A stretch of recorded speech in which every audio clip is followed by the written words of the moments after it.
الحمد لله الذي خلق كل شيء بقدر وغفر ذنوب المستغفرين لا سيما بسحر، وأشهد أن لا إله إلا الله وحده لا شريك له، وأشهد أن سيدنا ومولانا محمدا عبده ورسوله. أما بعد فأعوذ بالله من الشيطان الرجيم. بسم الله الرحمن الرحيم. يا أيها الرسل كلوا من الطيبات واعملوا صالحا إني بما تعملون عليم. وقال النبي صلى الله عليه وسلم: كسب الحلال فريضة بعد الفريضة، أو كما قال عليه الصلاة والسلام. واجب الاحترام، انسان کی زندگی کا مقصد عبادت ہے، اور عبادت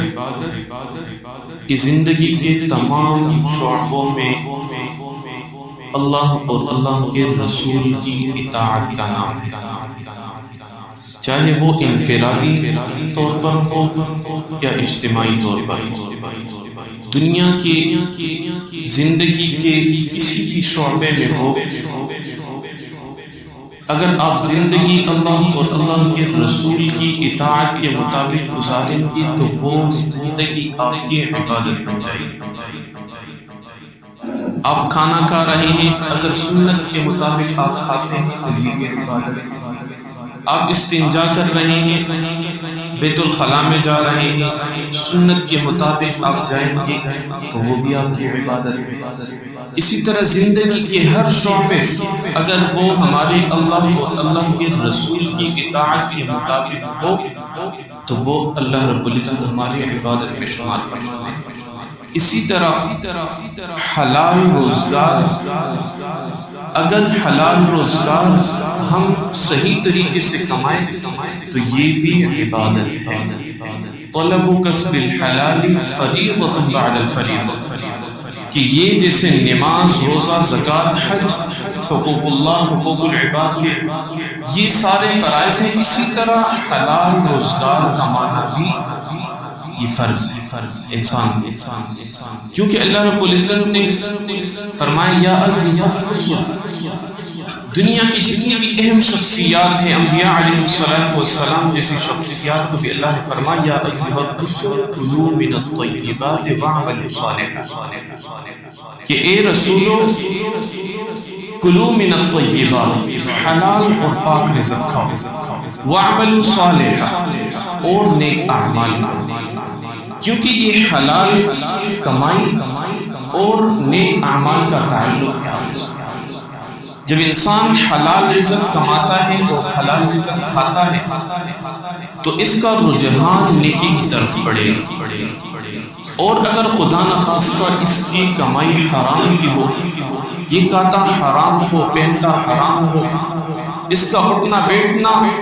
تو وہ سارے اس حرام کی نحوست کی وجہ سے کبھی بھی نیک اعمال نہیں کر سکتے. تو اس لیے اللہ نے فرمایا وَاعْمَلُوا صَالِحًا كُلُوا مِنَ الطَّيِّبَاتِ وَاعْمَلُوا صَالِحًا. حضور پاک صلی اللہ علیہ وسلم نے فرمایا کہ من اکل طیبا وعمل فی سنتی، کہ جو حلال پاک کھائے اور سنت کے مطابق زندگی گزارے، وَأَمِنَ النَّاسِ بَوَائِقَهُ، اور لوگ اس کی اظہار ثانیوں سے، سرکشیوں سے، تکلیفوں سے محفوظ، دخل الجنہ. حضور پاک صلی اللہ علیہ وسلم نے فرمایا یہ شخص جنت میں داخل. تو معلوم ہوا کہ کسب حلال یہ جنت میں داخل ہونے کا ذریعہ بھی. ایک شخص، حضور پاک صلی اللہ علیہ وسلم نے فرمایا کہ ایک شخص دعائیں مانگتا ہوگا، یا ربی یا ربی، اللہ سے مناجات کر رہا ہوگا، لیکن اس کا کھانا حرام ہوگا، اس کا پینا حرام ہوگا، اس کا لباس جو اس نے پہنا ہوا ہے وہ حرام کمائی سے ہے، اس کی پرورش جو ہوئی ہے وہ حلال حرام طریقے سے ہوئی ہے. تو حضور پاک صلی اللہ علیہ وسلم نے فرمایا کہ اس کی دعا کیسے قبول ہوگی؟ اللہ رب العزت اس کی دعا کیسے قبول فرمائیں گے کہ جب اس کا کھانا پینا اور لباس پرورش سارے حرام طریقے سے لیے ہو تو اس کی دعا کہاں سے قبول؟ تو اس لیے حلال کمائی یہ جنت میں داخل ہونے کا ذریعہ ہے۔ انسان اپنی حد تک کوشش کرے جتنی اللہ رب العزت نے اس کو استطاعت دی۔ افراد سے بھی شریعت نے منع فرمایا ہے اور تفریط سے بھی منع فرمایا ہے، جس سے باقی معاملات میں منع فرمایا ہے۔ اسی طرح کمائی میں بھی شریعت نے افراد سے بھی منع فرمایا اور تفریط سے، کہ آپ ایسے بھی نہ کریں کہ بالکل آپ غفلت کی زندگی گزاریں، نہ آپ کی نمازیں ہو، نہ آپ کا روزہ ہو، نہ آپ زکوٰۃ دیتے ہو، نہ حج کی فکر ہو، نہ حقوق اللہ کا خیال رکھتے ہو، نہ حقوق العباد کا خیال رکھتے ہو، بس صرف مال کے پیچھے آپ لگے ہوئے ہو، تو یہ افراد ہے کہ آپ نے اپنا مقصد صرف مال کمانا بنایا ہو۔ شریعت نے اس سے منع فرمایا اور تفریط سے بھی منع فرمایا کہ آپ ایک گوشہ نشینی اختیار کریں، مسجد کے ایک کونے میں بیٹھ جائیں اور آپ کہیں کہ میں نے صرف اللہ کو راضی کرنا ہے، بس اپنی عبادت کرنی ہے، ذکر و اذکار کرنا ہے، دعائیں مانگنی ہے، قرآن کی تلاوت کرنی ہے، تو یہ تفریط۔ اس سے بھی شریعت نے منع فرمایا کہ بھئی آپ صرف مال سے بالکل کنارہ کشی بھی اختیار نہیں کر سکتے، آپ کو معتدل زندگی گزاریں گے، آپ میانہ روی سے زندگی گزاریں گے، اعتدال کے ساتھ زندگی گزاریں گے، آپ نے اپنی عبادت بھی کرنی ہے، آپ نے روزے بھی رکھنے ہیں، آپ کو اللہ رب العزت نے مال دیا ہے، آپ صاحب استطاعت ہیں، آپ نے زکوٰۃ دینی ہے، آپ صاحب استطاعت ہیں، آپ نے حج بھی ادا کرنا ہے، آپ نے کو اللہ رب العزت نے مال دیا ہے تو آپ نے اس میں حقوق العباد کا بھی خیال رکھنا ہے، اپنے پڑوسیوں کا خیال رکھنا ہے، اپنے رشتہ داروں کا خیال رکھنا ہے، غریب فقراء کا خیال رکھنا ہے، تو آپ نے معتدل زندگی گزارنی ہے، عبادات بھی کرنی ہے اور حلال کمائی بھی کرنی ہے، حلال روزگار بھی کرنا ہے، کیونکہ یہ حلال روزگار انسان کے لیے جنت میں داخل ہونے کا ذریعہ ہے۔ اللہ فرماتے ہیں یا ایھا الناس کلوا مما فی الارض حلالا طیبا، کہ جو زمین میں پاک چیزیں ہیں اس میں سے کھاؤ۔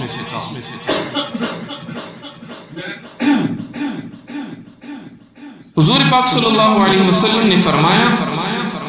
کہ وہ تجارت جس میں رب کی نافرمانی کے طریقے اختیار نہ کیے جائیں اور اپنے ہاتھ سے کمائیں، تو یہ اللہ رب العزت کو بہت پسند ہے کہ جو ہاتھ کی کمائی اپنے ہاتھ سے محنت کرے اور وہ کمائے، جسے حضور پاک صلی اللہ علیہ وسلم نے فرمایا حضرت داؤد علیہ السلام کو اللہ رب العزت نے ہاتھ کا ہنر دیا، تو اسی طرح اگر انسان اپنے ہاتھ سے محنت کرے، کوشش کرے اور وہ کمائے تو وہ اللہ رب العزت کو بہت زیادہ پسند ہے، اور اسی کمائی کے ذریعے سے آپ حلال کمائیں گے، آپ اپنی خود کی بھی کفالت صحیح طریقے سے کریں گے، آپ اپنے بچوں کی بھی صحیح طریقے سے کفالت کریں گے، آپ اپنے گھر والوں کو، آپ کی اہلیہ، آپ کی جو زوجہ ہے، آپ اس کو بھی صحیح نان اور نفقہ دے سکتے ہیں، کیونکہ آپ کے اوپر یہ اللہ رب العزت نے ذمہ داری ڈالی ہے۔ آپ کا کام ہے صرف محنت، کوشش کرنا، باقی رزق کا وعدہ اللہ رب العزت نے دیا ہے، نحن نرزقک، کہ ہم ہی آپ کو رزق دیتے ہیں، لیکن محنت اور کوشش وہ آپ کی ذمہ داری ہے۔ اسی کمائی کے ذریعے سے آپ کے نیچے جتنے بھی آپ کے ماتحت ہیں اس کے حقوق ہیں کہ آپ نے ان کا خیال رکھنا ہے، کیونکہ آپ اگر کمائیں گے آپ خود بھی، آپ اپنی کفالت بھی کر سکتے ہیں، بچوں کی بھی، تو آپ خود بھی دوسروں کے سامنے ہاتھ پھیلانے سے بچے رہیں گے، آپ کی اولاد بھی دوسروں کے سامنے ہاتھ پھیلانے سے بچے رہیں گے۔ حضور پاک صلی اللہ علیہ وسلم نے فرمایا کہ جس نے مانگنے سے بچنے کے لیے اپنے بال بچوں کا پیٹ پالنے اور اپنے پڑوسیوں پر مہربانی کی وجہ سے حلال طریقے سے دنیا طلب کی وہ اللہ سے اس حال میں ملاقات کرے گا کہ اس کا چہرہ چودھویں چاند کی طرح چمکتا ہوگا، کہ جو اپنے ماتحتوں کی کفالت کے لیے اور اپنے پڑوسیوں کے ساتھ تعاون کرنے کی نیت سے وہ حلال کمائی کرتا ہے، اس کے لیے کوشش کرتا ہے، تو کل قیامت کے دن اس کا چہرہ چودھویں چاند کی طرح چمکتا ہوگا۔ ہر مسلمان کا یہ فریضہ ہے کہ وہ اپنی کمائی کے ذرائع کا جائزہ لے کہ وہ حلال طریقے سے کما رہا ہے یا حرام طریقے سے کما رہا ہے۔ اگر آپ کا کھانا پینا، آپ کی کمائی، آپ کا روزگار وہ حرام ہے تو اپنی کمائی کا پہلے جائزہ لیں، اگر حرام ہے تو اس سے اجتناب کریں، اس سے اپنے آپ کو بچائیں، اور اگر حلال ہے تو اس پر اللہ رب العزت کا شکر ادا کریں۔ کیونکہ اگر انسان جتنی بھی کوشش کرے، اگر وہ یہ کہتا ہے کہ میں کوشش کروں حرام طریقے سے زیادہ کماؤں گا، نہیں، یہ اس کی غلط سوچ ہے، کیونکہ اللہ رب العزت نے جتنی آپ کی مقدر میں لکھی ہوگی، اگر آپ کوشش کریں گے حلال طریقے سے بھی وہی آپ کو پہنچے گی،